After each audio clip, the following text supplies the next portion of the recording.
Hey guys, welcome to my mini vlog. ఇంకా function రోజు కదా, మా బాబాయ్ పాపని బజ్జో పెట్టేస్తున్నారు. ఇంకా మిగతా వాళ్ళందరూ రెడీ అయితే అవుతున్నారు. ఇంకా మా చెల్లెళ్ళందరూ ఎక్కడ ఉంటే నేను అక్కడే ఉంటాను, నేను ఎక్కడ ఉంటే మా చెల్లెళ్ళందరూ నాతోనే ఉంటారనమాట. నా కూతురు ఆడేసుకుంటుంది అలా అమ్మమ్మతో. ఇంకా భోజనాలు అయితే పెట్టేస్తున్నారు కదా, మమ్మీ డాడీ వాళ్ళేమో అక్కడ ఉన్నారు, మేమేమో ఇటువైపు ఉంది ముచ్చట్లు అయితే ఆడుకుంటున్నాం అందరు. ఇంకా కాసేపు తర్వాత మేము కూడా తినడానికి అయితే వెళ్ళిపోయాము. ఈయన మా పెద్దనాన్న అనమాట, నేను తినేమో మా కజిన్ అని ఆ భోజనాల్లో మాకు తోడు కూర్చోడానికి వచ్చాడు. ఇంకా తినేసాక అయితే నేనైతే మా అన్నయ్యతో స్నాప్స్ అయితే వేసుకుంటున్నాను అనమాట. తినొచ్చేసి మా పెద్దనాన్న చూపించాను కదా, వాళ్ళ చిన్న కొడుకు అనమాట.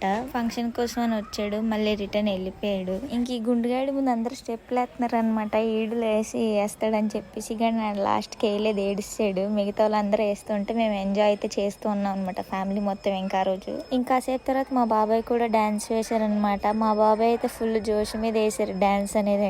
ఇంకా లాస్ట్కి వేస్తాం అనమాట. ఇంకా అందరూ మ్యూజిక్ వేసుకుని ఎందుకు వేసామో ఎప్పుడు వేసామో కూడా తెలియదు, ఏనో అయితే వేసాం ఫుల్ జోష్ మీద. మళ్ళీ ఎప్పుడో ఒకసారి మీట్ అవుతాం మేమంతా. ఇంకా నైట్ చాలాసేపు పడుకోకుండా ముచ్చట్లు ఆడుకొని ఉన్నాము, ఎందుకంటే మరుసటి రోజు వీళ్ళందరూ వెళ్ళిపోతున్నారు కాబట్టి. ఆద్య కూడా బాయ్ చెప్పేస్తుంది నాకు. మా బుడ్డోడు చూడండి, కార్ నుంచి బయటకు వచ్చేసి మరి బాయ్ చెప్పేస్తున్నాడు అనమాట. బాగా మిస్ అయిపోతున్నాడు అందరు నన్ను. వీళ్ళందరూ వెళ్ళిపోయి ఇంకా తాపీగా తాత మనోడు టైం అయితే స్పెండ్ చేస్తున్నారు అనమాట బయట మంచం వేసుకొని. So hope you like my video. Please like, share and subscribe.